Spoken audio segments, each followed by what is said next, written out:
Hi friends, welcome back to my channel my family Telugu vlogs. ఇవాళ నేను కాకరకాయ ఫ్రైని అయితే చూపించబోతున్నానండి. పిల్లలు కూడా చాలా ఇష్టంగా తింటారు, అంత బాగుంటుంది ఈ కాకరకాయ ఫ్రై. ఇందులో వేసే కారం పొడి వల్ల ఈ కర్రీకి చాలా టేస్ట్ అయితే వచ్చిందండి. అది ఏ విధంగా చేయాలో చూద్దాం. నేను ముందుగా 1 కిలో కాకరకాయలని కడిగి కట్ చేసి ఇలా ఫ్యాన్ కింద 1 గంట పాటు ఆరబెట్టానండి. ఇప్పుడు వీటిని డీప్ ఫ్రై చేసుకోవాలండి. డీప్ ఫ్రై కోసం ఒక కడాయి పెట్టి అందులో ఆయిల్ అయితే వేసేసుకుందామండి. ఆయిల్ వేడెక్కిన తర్వాత మనం కట్ చేసి పెట్టుకున్న కాకరకాయ ముక్కలు ఉన్నాయి కదండి, ఆయిల్లో సరిపోనే వేయాలండి, మరి మొత్తం కూడా వేసుకోకూడదు. 2-3 సార్లు అయితే ఫ్రై చేసుకోవాలి. కొన్ని వేసుకొని ఫ్రై చేసుకుందాము. ఇలా వేసుకున్న తర్వాత అన్నింటిని కూడా ఒకసారి ఇలా మొత్తం కలిపేసుకుందాము.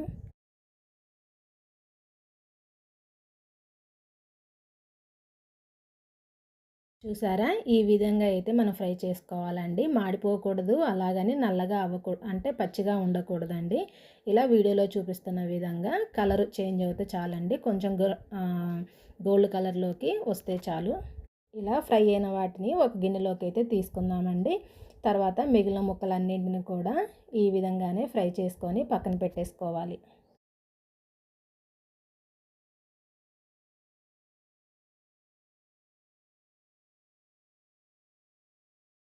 ఇదే ఆయిల్లో ఒక చిన్న గిన్నెలో పల్లీలని ఇలా వేసి వేయించుకోవాలండి. వీటిని కూడా రంగు మారేంత వరకు ఫ్రై చేసుకుంటే సరిపోతుంది, మరి నల్లగా అవ్వకూడదండి.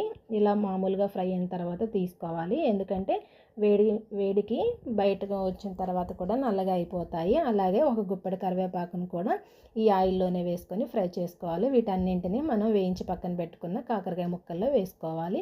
కారం పొడి అని చెప్పాం కదండి, కారం కోసం ఒక 2 టీ స్పూన్ల కారం, అలాగే 3 టీ స్పూన్ల ఉప్పు, కొంచెం పసుపు, ఒక 2 టీ స్పూన్లు జీలకర్ర వేసుకోవాలి. తర్వాత ఇలా ఒక 2 వెల్లుల్లి రెబ్బలను కూడా వేసుకొని మిక్సీ అయితే పట్టుకోవాలి. అందులో ఒక 2 టీ స్పూన్లు నువ్వుల పొడి, అలాగే 1 టీ స్పూన్ కొబ్బరి పొడి వేసుకొని మరొకసారి మిక్సీ పట్టుకోవాలి.